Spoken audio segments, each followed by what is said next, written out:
Chelek Chavtes, volume 29, the second Sikha of Parshas Eikev. This Sikha will explain the special effect, the impact that a mezuzah has on the person, whether he is in his home, the one that contains the mezuzah, or whether he is away from his home. And this is all based on the wording of the Rambam on this topic. Just as an introduction, so we can flow through the Sikha better, to be familiar with the concepts and with the ideas, the Sefer Mishnah Torah, the monumental work of the Rambam, the 14 books of the Rambam himself wrote it in the actual language that we have it, in very precise language and in a very strict seder. That means it's the order, everything there is exact, everything there is precise, everything is on its place, and from even sometimes from a slight variation in a nuance of something, it already serves as a clue, as a hint that there's something hidden there. The sources of the Rambam, meaning where did the Rambam get all these halachas from? Well, obviously they come from the Torah, primarily from the Gemara, right? And usually, typically, the Rambam will remain true to his source. However, when you see that the Rambam deviates from his source, in other words, it's obvious where he took the halacha from, and yet he chooses to change the language, or as we'll see in this Sikha, he chooses to change the source of the Gemara, or the proof from where the Gemara gets it, that in itself tells us that he's trying to teach us something. That is our clue that he's trying to teach us something. Also, in this special work of the Rambam, the monumental work of the Mishnah Torah, the Rambam was the one who actually divided it into books, into sections, into chapters, and even perhaps even the actual sub-chapters, which is the halachas, each halacha, each separate halacha. But certainly the sections and the books were set up this way, in this particular order, in this particular manner, by the Rambam. Now, at the end of every major section or book, the Rambam typically says, for example, Silikle, that this now we've completed, let's say, the halachas of the Karbanis and the Beis Hamikdash and all that is associated with it. Berich Rachmana the Nisayon. Blessed is the Rachmana, meaning Hashem, the merciful one, who has assisted us. Just one more quick thing. In the Megillah, Esther, there is a pasuk that says, V'hayomim ha'ela niskarim v'nasim. There it's, of course, a reference to the festival of Purim, that the Megillah is telling us that once it was established, these days, the days of Purim, which is the 14th, and in some places the 15th of Adar, well, these days were established to be niskarim, to be remembered, and v'nasim, to be fulfilled. However, the deeper meaning of it is, and this applies, as we'll see in the Sikha, to all areas of Torah, especially based, I believe, on what the Arizal says, that the meaning of it is v'hayomim ha'ela niskarim, that anytime you are niskarim, anytime you remember something, anytime something is supposed to trigger a memory, it's not just to remember the past, but v'nasim, it is to trigger the action. Let's get into the Sikha. So in the end of Hilchas Mezuzah, the very last paragraph, the very last halacha, the Rambam says the following: a person is obligated to be very, very careful, to very particular with the mitzvah of mezuzah. Why? Because this is the obligation, it's a constant obligation of each and every person. And then he continues and he says, and every time that a person goes in and out of that abode, that dwelling place which has the mezuzah, he's going to encounter the unity or the oneness of his name, the name of HaKadosh Baruch Hu, and thus he will remember his love, and this will awaken him from his slumber of the this obsession that one typically has in the vanities of the time, and he will know that there is nothing in this world that lasts forever. Rather, the only thing that does is the knowledge of, and he would, in other words, he'd be fully aware that it's only the rock of the world, the creator of the world, who lasts forever and is forever. And this immediately, says the Rama, will motivate this person that he should have full awareness, and he will follow in the path of the upright.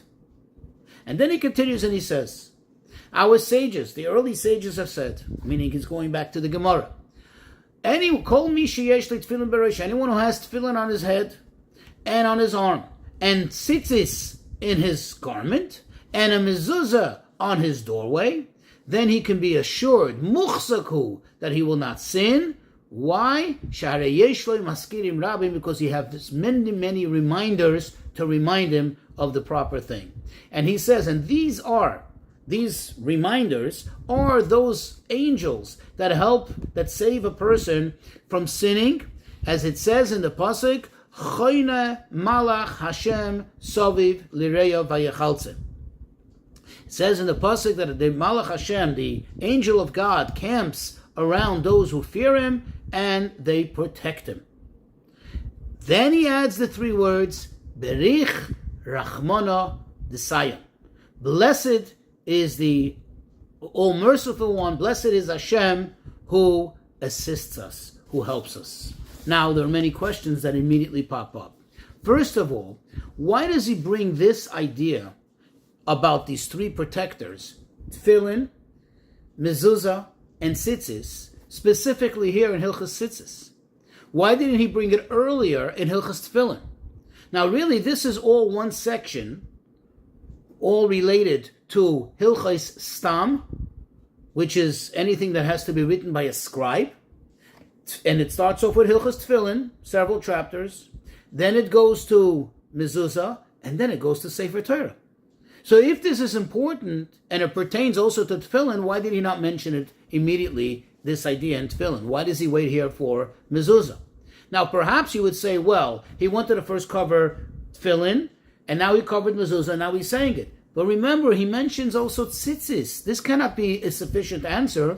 It's not adequate, because he mentions also the idea of tzitzis, which is not going to be studied for another while, at least after we finish the laws of Sefer Torah. So that cannot be an adequate answer.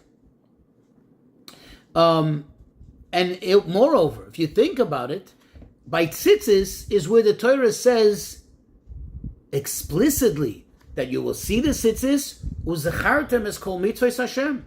We say it every day in the Shema. You're going to remember all the mitzvahs of Hashem. So what is the reason that the Rambam stuck it in here, specifically in Hilchas Mezuzah? Another question. What is the source for the Rambam?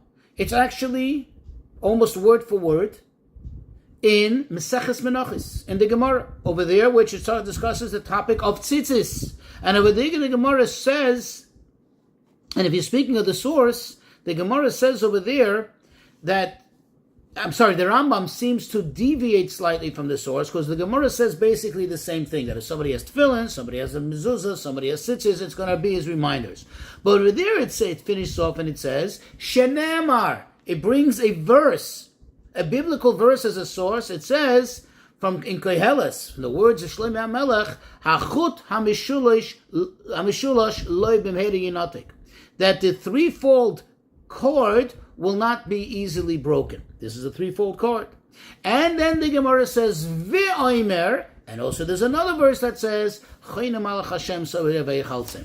So the Rambam actually leaves out the first pasuk, which is a source in the Gemara, which seems to be the primary source in the Gemara, because the Gemara brings it as the first source about the threefold cord, right? That strong cord that keeps a person bound and connected to Hashem.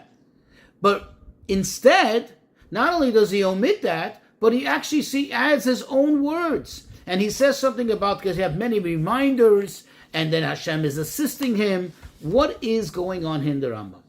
Says the Rebbe, in order to answer this, we'll take a closer look at the actual precise wording of the Rambam in this matter. What does the Rambam say? Chayav Adam lihizoer b'mezuzah. A person is obligated to be extra diligent in mezuzah. Now this is different than what he writes in regards to tefillin and tzitzis. By tzitzis he writes, a person should la'olam yehi adam zahir b'mitzvahs tzitzis. Over there he says a person should always be careful, should be particular in the mitzvah of tzitzis. Why? Because the Torah compares it to all the other mitzvahs. As it says, you will see it and you'll remember. Let's look at tefillin. How does he say this idea in reference to tefillin? He says, Kedushas tefillin, the holiness of tefillin, the holiness that tefillin generates, Kedushasan gedolehi. It's an extremely great Kedusha.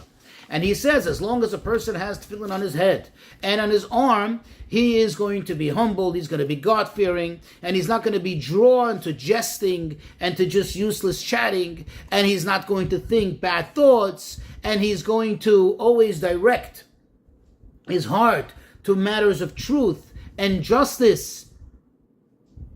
And therefore, he says, a person has to always make the effort that he should have it on him all day, because this is ultimately the mitzvah. So what do you see?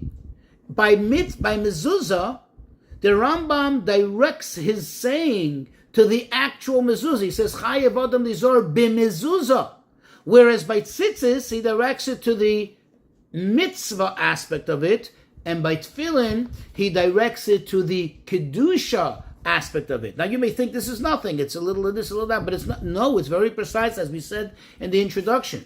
The Rambam wrote every word of the Rambam that appears in our book. So it's very exact, it's very precise. If he chose it to say it this way, not that way, that is something that is telling, that we just need to sometimes dig a little bit to find out to it.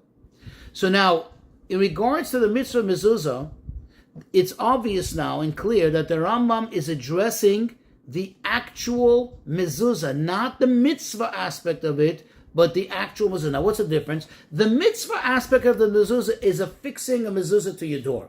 That's where you perform the mitzvah. But what it's clear from the Rambam is the Rambam is addressing the actual object of the mezuzah. And he says that every time you go in and out and you encounter the mezuzah, you're encountering the oneness, the unity of Hashem's name, which is written in it, right?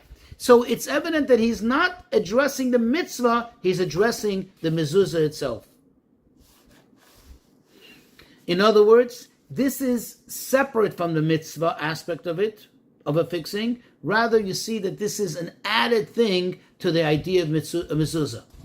Okay? Would you think about it, by the way, how you say, how are they separate? You see, the mitzvah of mezuzah, technically speaking, is not an all-out obligation. Let me explain. For example, keeping Shabbos is an all obligation. Everybody has to keep Shabbos. But a mezuzah, technically or theoretically, you can go through life never becoming obligated to affix a mezuzah. Because if you only live in temporary dwellings, you live in a houseboat, you're always just renting hotel rooms, you don't have or you have a place that is so small that doesn't fit the qualifications, the criteria of becoming obligated in mezuzah, then you never become obligated in mezuzah. And that the Rambam is not talking about. He's not talking about the mitzvah aspect of it. He's addressing the object of the mezuzah. Once you have a mezuzah on your door, the effect that mezuzah has on you, what it does for you. Now, in contrast, let's look at tzitzis and tefillin. The mitzvahs, that means the actual object of the mitzvah doesn't necessarily have that direct effect. It's only things about the mitzvah, or things that are generated, so to speak, indirectly of the object of the mitzvah. Let's take tefillin. What did the Rambam say? That where does the effect on the person come from? It comes from the kedusha of the tefillin. The holiness which the tefillin generate affect the person positively, but it's not the actual physical chefza object of the tefillin, which sometimes could be separate from the kedusha. I'll give you an example. The actual object of the tefillin is the boxes with the parshiyos in them. But in order for it to generate the kedusha, you have to actually put them on. Well, to put them on, you need straps and you need the knots and everything else. So it's not just the object. It's the kedusha that all comes together that affects the person. Let's look at tzitzis. The tzitzis, he says, the Rambam, triggers the memory for all the other mitzvahs. In other words, it's not the strings itself, it's just what it's about. And the effect that it's supposed to have triggers a memory, the fact that the Torah compared it to all the mitzvahs, and there's a number in the strings, and then and the numerical value of the word of tzitzis, and then the color and everything else. However, there isn't an inherent thing in the actual object of the mitzvahs that does something for the person. In contrast, I'm just summarizing, like we said before, comes out from the Rambam that the mezuzah itself, the actual object of the mezuzah, is what actually serves as a reminder for the person, as he says, to assist the person, to help him remember what really is important in life and to be connected to Hashem. Now we can appreciate and answer the question, why does the Rambam not quote the verse that the Gemara quotes, that the threefold cord will not be easily severed? Because according to that verse, it comes out that they all have something in common. They're all equal. And that the thing itself is what serves it. But according to what we explained the Rambam, it isn't so. There's a distinction. Yes, they have some similarities. But ultimately, according to the way the Rambam is presenting it, according to the way the Rabbi explained it now, there's a distinction inherently between mezuzah versus tefillin and tzitzis. And based on this, we'll understand another thing which really stands out. The Rambam completes this section, I should say this subsection, as I explained before, of these halachas, namely this section of mezuzah, with the words Berich Rachmana Desaya. Blessed is Hashem, is the all merciful one who offers assistance. Now the question is, it doesn't seem to be consistent. It doesn't make sense based on the Rambam's own rule, kind of. Because always the Rambam writes these words to signify, to point out a completion of either a book, an entire book in the Rambam, one of the 14 books, or a significant section covering a whole gamut of various halachas which fit into one family. But here, it's still in the middle. Because we started off with Hilchas Tefillin, we went to Hilchas Tzitzis, and now we're going to Hilchas Sefer Torah. This section is not complete. Why would he say it there? But based on what we explained, we can understand.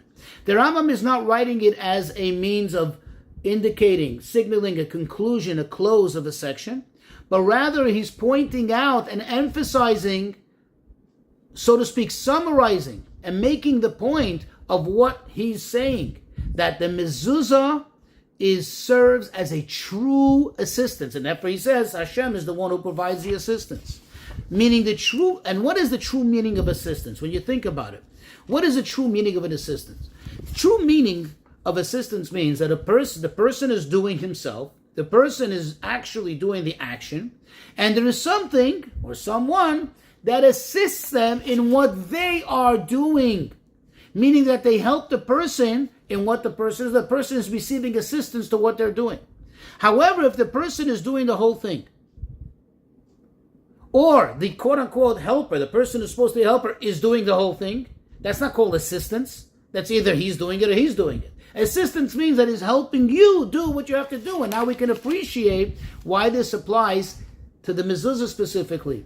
Because we said it's the mezuzah itself, the object of the mezuzah, which triggers that thought, triggers that memory, reminds the person of the oneness of Hashem.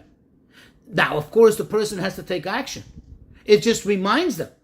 And then the person, so it's assisting the person as the person passes by the mezuzah. As a person comes in or goes out, or even a person's away from the home, but they have a mezuzah, it reminds them, the mezuzah itself reminds them, because over there it says the oneness of Hashem, and that triggers the person, the person does his part to indeed be one with Hashem, to be close to Hashem. However, the tzitzis, the Torah only compares it to the mitzvahs. It's not the tzitzis itself. It triggers a memory of something else, and then the memory of those mitzvahs is what's supposed to inspire the person to do the mitzvahs. But who is doing everything, who is remembering the mitzvahs, and then later leading it to action, it's the person himself. Now let's look at the tefillin. The tefillin also. The kedusha of the tefillin, the Rambam said, the holiness of the tefillin is what makes the person feel connected to Hashem. So it's not the person doing anything. It makes the person feel connected to Hashem, but it's not triggering the person to actually do something. However, like just to go back again, the mezuzah itself has the oneness of Hashem and is directly inspiring the person and therefore triggering in the person this fear of Hashem, and the person himself now acts accordingly, and therefore the mezuzah is considered a misayeh, and the mezuzah is assisting him. And now we can appreciate and answer this question, why the Rambam ends off with the words Berich Rachmana Desayan.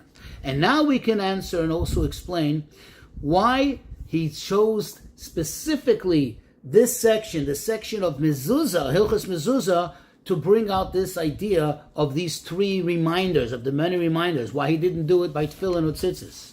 You see, in the Torah there's a rule, as we said in the introduction, that anytime there is a matter of niskarim, anytime we remember, we reminisce, we commemorate something, it's all for the purpose of a nasa. If you only leave it a memory, then it's worthless. In other words, memory is supposed to trigger action.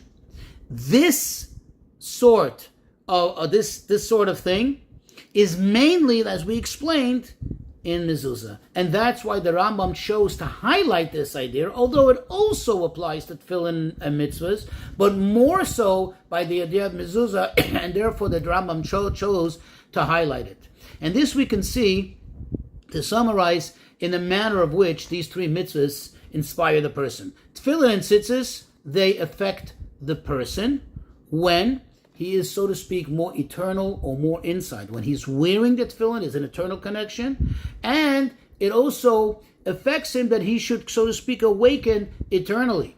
But mezuzah goes where? It goes, the halacha is, al pesach beisavi bachutz. It's supposed to go on the outer part of the door, going more towards the outside.